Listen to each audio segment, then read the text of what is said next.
ನಮಸ್ಕಾರ ವೀಕ್ಷಕರೇ, SR Kannada TV ಚಾನಲ್ಗೆ ಸ್ವಾಗತ. ನಾವು ನಿಮ್ಮ ಜ್ಯೋತಿಷ್ಯ ರತ್ನಾಕರ ಪಂಡಿತ್ ಗಣಪತಿ ಭಟ್ ಗುರುಜಿ. ವೀಕ್ಷಕರೇ, ಮಾಟ ಮಂತ್ರಕ್ಕೆ, ವಾಮಾಚಾರಕ್ಕೆ ಅಥವಾ ಬಾಣಾಮತಿಯಂತಹ ಪ್ರಯೋಗಗಳಿಗೆ ಬಿಲ್ವಪತ್ರೆಯಿಂದ ನಾನು ಪರಿಹಾರ ತಿಳಿಸಿಕೊಡ್ತೇನೆ.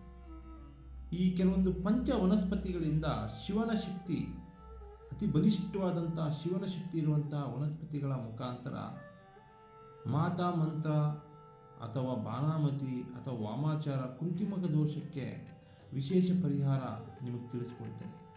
ಕೆಲವೊಬ್ಬರಿಗೆ ಜಾತಕಗಳಿಂದ ಸಮಸ್ಯೆ ಉತ್ಪತ್ತಿ ಆಗುತ್ತೆ. ಗ್ರಹಗತಿಗಳ ದೃಷ್ಟಿ ದೋಷದಿಂದ, ದುಷ್ಟ ಗ್ರಹಗಳ ಪೀಡೆಯಿಂದ ಅಥವಾ ಗ್ರಹಗತಿಗಳ ಸ್ಥಳ ಬದಲಾವಣೆಯಿಂದ ಕೆಲವೊಬ್ಬರಿಗೆ ಆರೋಗ್ಯದ ಸಮಸ್ಯೆ, ಹಣಕಾಸಿನ ಸಮಸ್ಯೆ, ವ್ಯಾಪಾರ ಸಮಸ್ಯೆ, ಸಂತಾನದ ಸಮಸ್ಯೆ, ಕುಟುಂಬದ ಸಮಸ್ಯೆ, ವಿಚ್ಛೇದನದ ಸಮಸ್ಯೆ ಕಾಡಾಟ ಆಗೋದು ಸಹಜ. ಅದು ಇಂತಿಷ್ಟು ವರ್ಷ ಅಥವಾ ಇಷ್ಟು ದಿನ ಅಂತೇಳಿ ಮೇಲೆ ಕಳೆದು ಹೋಗುತ್ತೆ. ಅಥವಾ ಗ್ರಹಗತಿಗಳ ಮೇಲೆ ಶಾಂತಿ ಮಾಡಿಕೊಂಡ್ರೆ ಅದು ಪರಿಹಾರ ಆಗುತ್ತೆ. ಆದರೆ ಗ್ರಹಗತಿಗಳಲ್ಲಿ ಸಮಸ್ಯೆನೇ ಇಲ್ಲ. ಯಾಕಂದರೆ ಯಾವ ವ್ಯಕ್ತಿಯ ಜಾತಕದಲ್ಲೂ ಕೂಡ ಗ್ರಹಗತಿಗಳಿಂದ ಮಾಟ ಮಂತ್ರ ವಾಮಾಚಾರ ಆಗುತ್ತೆ ಅಂತ ಬರೆಯೋದು ಇಲ್ಲ. ಗ್ರಹಗತಿಗಳ ಸಮಸ್ಯೆ ಬಿಟ್ಟು ಮನುಷ್ಯನಿಂದ ಕೈವಾಡ ಆಗಿದ್ರೆ, ಮನುಷ್ಯನ ಕೈವಾಡ ಹೇಗೆ?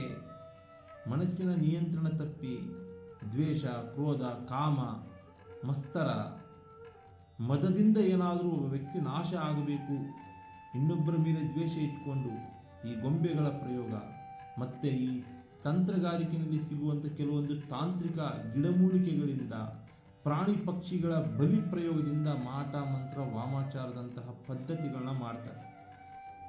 ಕೆಲವೊಬ್ಬರು ದುಷ್ಟ ಮನಸ್ಥಿತಿಯ ಜನ ಅಮಾಯಕರ ಮೇಲೂ ಮಾಡ್ಬೋದು, ಸಂಬಂಧಿಕರ ಮೇಲೂ ಮಾಡ್ಬೋದು, ಅಥವಾ ನನ್ನಿಂದ ಬೆಳೀತಾ ಇದ್ದಾನಲ್ಲ, ನಮ್ಗಿಂತ ಚೆನ್ನಾಗಿ ಇಂಪ್ರೂವ್ಮೆಂಟ್ ಆದ ಅಂತಾನೂ ಕೂಡ ಒಂದು ಹೊಟ್ಟೆ ಕಿಚ್ಚಿಂದ ಮಾಡುವಂತಹ ಮನಸ್ಥಿತಿಯ ವ್ಯಕ್ತಿಗಳಿರ್ತಾರೆ.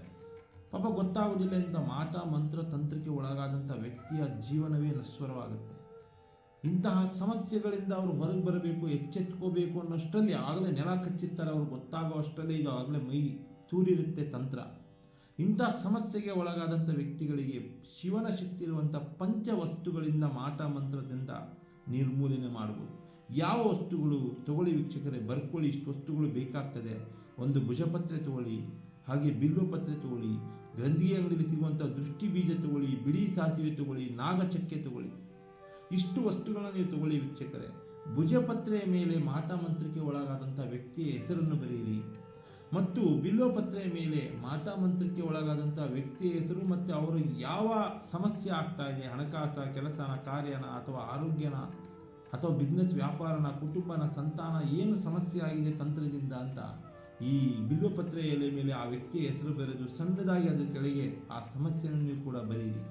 ಒಂದು ಬಟ್ಟೆನಲ್ಲಿ, ಬಿಳಿ ಅಥವಾ ಕೆಂಪು ಬಟ್ಟೆನಲ್ಲಿ ಈ 5 ವಸ್ತುಗಳನ್ನ ಹಾಕಿ, ಭುಜಪತ್ರೆ, ಬಿಲ್ವಪತ್ರೆ, ದೃಷ್ಟಿ ಬೀಜ, ಬಿಳಿ ಸಾಸಿವೆ ಹಾಗೂ ನಾಗಚಕ್ಕೆಗಳನ್ನ ಹಾಕಿ, ಯಾವ ವ್ಯಕ್ತಿ ತಂತ್ರಕ್ಕೆ ಒಳಗಾಗಿದ್ದಾನೆ, ಮಾಟ ಮಂತ್ರ ಒಂದು ಬಾಧೆಗಳಿಗೆ ಒಳಗಾಗಿದ್ದಾನೆ, ಆ ವ್ಯಕ್ತಿ ಮಲಗುವ ಕೋಣೆಗೆ ನೀವು ಅದನ್ನು ಕಟ್ಟಬೇಕಾಗ್ತದೆ ಅಥವಾ ಮಲಗುವ ಕೋಣೆಯಲ್ಲಿ ಇಡಬೇಕಾಗ್ತದೆ. 18 ದಿನಗಳ ಕಾಲ ಇಟ್ಟು ನಂತರ ಅದನ್ನು ತೆಗೆದುಕೊಂಡು ಯಾವುದಾದ್ರೂ ಒಂದು ನೀರಿಗೆ ಅಥವಾ ಕೆರೆ, ಬಾವಿಗೆ ಹೋಗಿ ಬಿಟ್ಟು ಬಂದರೆ ಏನು ದುಷ್ಟಶಕ್ತಿಗಳಿಂದ ಮಾಟ ಮಂತ್ರ ತಂತ್ರ ಪ್ರಯೋಗಕ್ಕೆ ಒಳಗಾದಂಥದ್ದು ಶಿವನ ಕೃಪಾ ಕಟಾಕ್ಷದಿಂದ, ವೀರಭದ್ರನ ಅನುಗ್ರಹದಿಂದ ಎಲ್ಲವೂ ನಿಮಗೆ ಇರುವಂಥ ಸಮಸ್ಯೆಗಳು, ಮಾಂತ್ರಿಕ ದೋಷಗಳು ಮನೆಯಿಂದ ಹೊರಗೋಗಿರುತ್ತೆ, ನಿಮ್ಮ ದೇಹದಿಂದ ಹೊರಗೋಗಿರುತ್ತದೆ. ಒಂದು ವಾಮಾಚಾರದ ಪದ್ಧತಿಗೆ ಬಹಳ ಬಲಿಷ್ಠ ವಿಶೇಷ ತಂತ್ರ ಆಗಿರ್ತದೆ. ತಂತ್ರಕ್ಕೆ ಒಳಗಾದಂಥ ವ್ಯಕ್ತಿಗಳು ಮಾಡಿ ನೋಡಿ ಒಳ್ಳೆಯ ಪರಿಹಾರ ಸಿಗುತ್ತೆ. ನಮಸ್ಕಾರ ವೀಕ್ಷಕ.